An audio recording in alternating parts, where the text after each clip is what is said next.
Good morning guys, જય શ્રી કૃષ્ણ. તો સ્વાગત છે તમારા બધાનું આજના નવા વ્લોગમાં. તો આજે વાગી ગયા છે 12:15 અને કપડાં જોઈને તમને આઈડિયા આવી જ ગયો હશે કે આજે સવારથી વરસાદ આવે છે.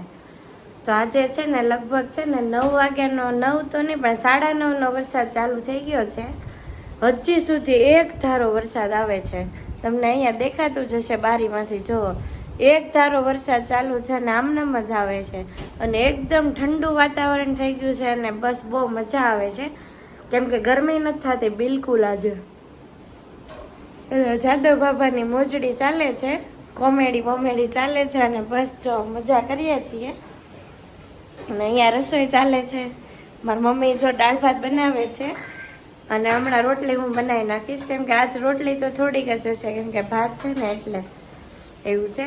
બાકી આજે છે ને ચોમાસું ચાલુ થઈ ગયું ને એવું એકચ્યુઅલમાં આજે લાગે છે કેમ કે આજે સવારથી વરસાદ ચાલુ છે અને હજી પણ આવે છે.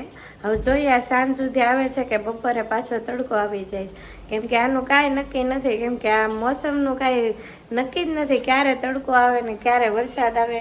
જોકે ઠંડી તો પડતી નથી એટલે બે જ ઓપ્શન છે, તડકો ને વરસાદ. તો આજે વરસાદ ચાલુ છે ને તો સવારનું કામ છે ને પૂરું જ નથી થતું એવું લાગે છે કેમ કે નવરા થયા ને પછી છે ને કપડાં બધા બહાર નાખ્યા હતા પહેલા. તો નવરા થયા ને તો થોડાક કપડાં અંદર લઈ થોડાક બહાર નાખ્યા એવું બધું ચાલતું હતું.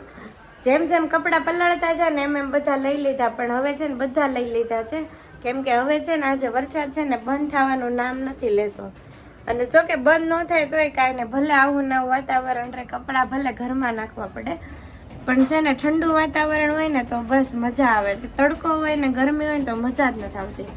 હજી વરસાદ એમને જ આવે છે ને બસ ઠંડુ વાતાવરણ છે તો બસ એવું છે. અને આજે જો ઠંડુ વાતાવરણ છે એટલે છે ને આજ સાંજ સુધી વરસાદ રહે ને તો આજ સાંજે આપણે છે ને ભજીયા બનાવવાનો પ્રોગ્રામ છે પણ બપોર પછી તડકો ન આવવો જોઈએ. તડકો આવી જાય ને તો ભજીયા ખાવાની મજા ન આવે એટલે છે ને આજે આખો દિવસ વરસાદ આવે ને તો છે ને કાલ નહીં સોરી આજ સાંજે ભજીયા બનાવવાના છે. એવું જોઈએ હવે આજે ભજીયા જો ખાવાની ઈચ્છા તો બહુ છે પણ વરસાદ રહે ને તો કેમ કે વરસાદ ન રહે ને તો તડકામાં ખાવાની કાંઈ મજા આવે નહીં. તો જો રસોઈમાં ઘણું ખરું બની ગયું છે. આમાં જો ટિફિનમાં શાક બનાવ્યું હતું ને ચોળીનું એ શાક બની ગયું છે. પછી આમાં જો ભાત બની ગયા છે અને પછી છે ને કુકરમાં છે ને દાળ છે અને આ જો વઘાર્યું મૂક્યું હતું વઘાર કરવા માટે પણ તેલ વધારે આવી ગયું છે એટલે ગેસ બંધ કરી દીધો છે. અને અહીંયા જો મરચું ને એવું બધું મારી મમ્મી તૈયાર કરી લીધું છે, મસાલું ને એવું.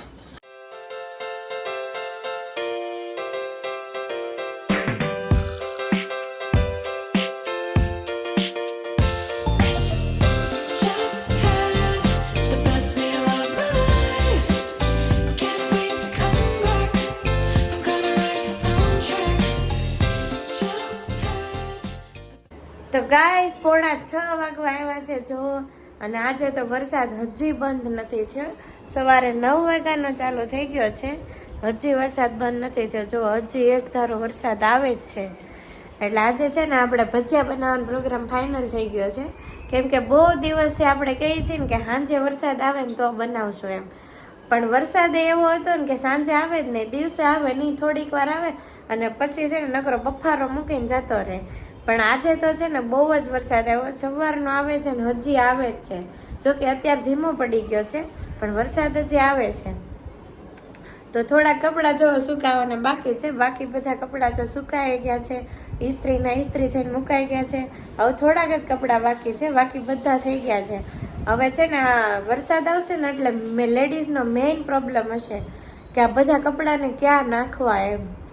જેની ઘરે સુવિધા હોય એને બહુ મોટા ઘર હોય એને તો બહુ પ્રોબ્લેમ ન હોય પણ જે ફ્લેટમાં રહેતા હોય ને એને બહુ પ્રોબ્લેમ હોય કે હવે કપડાં ક્યાં નાખશું આપણે. જોકે ગેલેરી ને એવું બધું હોય એટલે પ્રોબ્લેમ તો ઓછો આવે પણ એમાં છે ને કપડાં બધા સમાય નહીં એવું થાય એટલે થોડોક પ્રોબ્લેમ રહે. પણ કાંઈ નહીં, ગરમી કરતાં એ કપડાનું કામ કરવું ને એ વધારે સારું હું તો એમ કહું. એટલે ગરમી પડે ને એમ કરતાં કપડાં ફેરવવા પડે નહીં હાલે એવું છે. તો જો 5:45 વાગવા આવ્યા છે. હવે ધાણા ને મરચાં ને એવું થોડું ભેગું કરવાનું છે.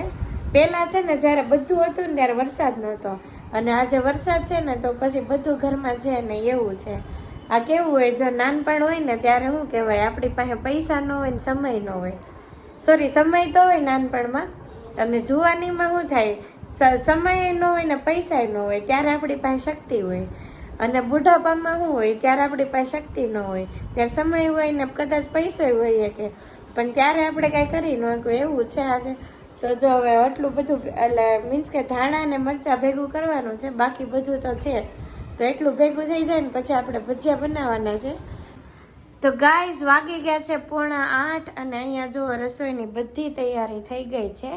આજે ભજીયાનો પ્રોગ્રામ છે તો આની જો પટ્ટી બનાવવાની છે મરચાંની, અને આ જો ભજીયા માટે કાપી લીધું છે.